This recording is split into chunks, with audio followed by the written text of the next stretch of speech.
waa la furay lottery-gii laakiin se adiga caqabada ku haysataa ma tahay in aanad garanaynin qaabkii aad u eegan lahayd inaad ku guuleysatay iyo in kale halkan waxaan kugu bari doonaa qaabkii aad u eegan lahayd adigoon qof bini'aadama u baahanin waxaa jira dad badan oo lacag ku qaata sidii ay qof ugu xareyn lahaayeen lottery-ga amba se ay ugu eegi lahaayeen nasiibkiisa inuu guuleystay iyo in kale haddaba si aad uga maaranto inaad lacag ku bixiso sidan soo socota samee iyadoon waqti badanna kugu qaadan adigoo gurigaaga jooga soo dhow daawade waa anigoo ah Nadar Saciid ugu horeyn videogan xaqiisa si adigoo like saaraya u share gari asxaabtaada iyo family-gaagaba si ay uga faa'iideystaan muuqaalkan sidoo kalena ka mid noqo asxaabtaanu ku midoonay dhanka Facebook page-ka iyo YouTube-kaba marka hore waxaad soo furanaysaa Google Chrome-ka kugu jira mobilkaaga kadibna qaabkan aan anigu hadda qoraalka u qorayo ayaad u qoraysaa sidoo kalena linkiga waxaan kuu soo dhigi doonaa qaybta description-ka waxaa jira linkiyo badan oo iska ilaali laakiin linkiga saxda ah waxaan kuu soo dhigi doonaa description-ka iyo qaybta comment-gaba markaad intaa qorto waxaa kuu soo baxaya page-kan imika hortiina ka muuqda kadib hoos ayaad u soo degaysaa meesha aan calaamadeeyay ku qoran tahay check ayaad ku dhufanaysaa haddii hore kugu soo bixi waayo iska dulqaado sababtoo ah waa culays jaan badan ayaa jira dad badanna way eeganayaan intaa kadib sidan ayuu kugu soo baxayaa haddana meesha aan calaamadeeyay ku qoran tahay continue ayaad ku dhufanaysaa qaybta muhiimka ah ee aynu u baahanay haddaba waa page-kani wuxuu inooga baahan yahay dhowr waxyaabood inaynu gelino marka ugu horeysa halkan ayaynu ka bilaabaynaa meeshaas aan xariiqa cas mariyey sad arkaysaan qaybtaas waxaad gelinaysaa confirmation number waxaad gelinaysaa nambarkaaga kuu khaaska ah amba loo yaqaano confirmation numberka iska hubi oo welibana si saxa u geli badanaa lottery-gu wuxuu ka bilowmayaa sanadkaas la joogo imika anigu waxaan ku qorayaa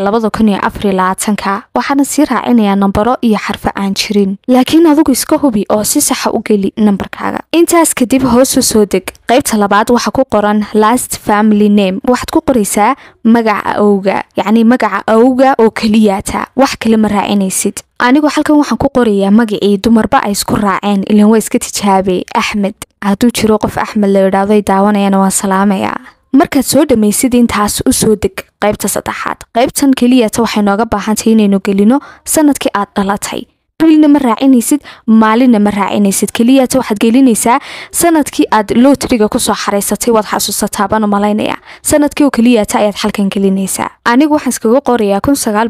1987 si sax ah markaad u soo gashatid haddaba u soo deg qaybta afraad ee ugu dambaysa qaybtan ugu dambaysa waxaa lagu hubinayaa laguna kala saarayaa qofka information ka soo geliyay amba buuxinaya inuu yahay bot amba se qof bini'aadama markaas waxaa lagaaga baahay nambarada iyo xarfaha bartaa ku jira ee arkaysid amba bogoska yar ku jira inaad si sax u gelisid halkan hoose haddii ay yihiin capital letter amba small letter laba gooraba adiga waxaa lagaaga baahay sida ay u qoran yihiin inaad u qorto ugu dambeyn markaad intaa dhamayso haddaba dib ugu wada noqo hal mar oo soo hubi indhahana soo mari inay sax ku yihiin dhammaan macluumaadkii aad gelisay iyo in kale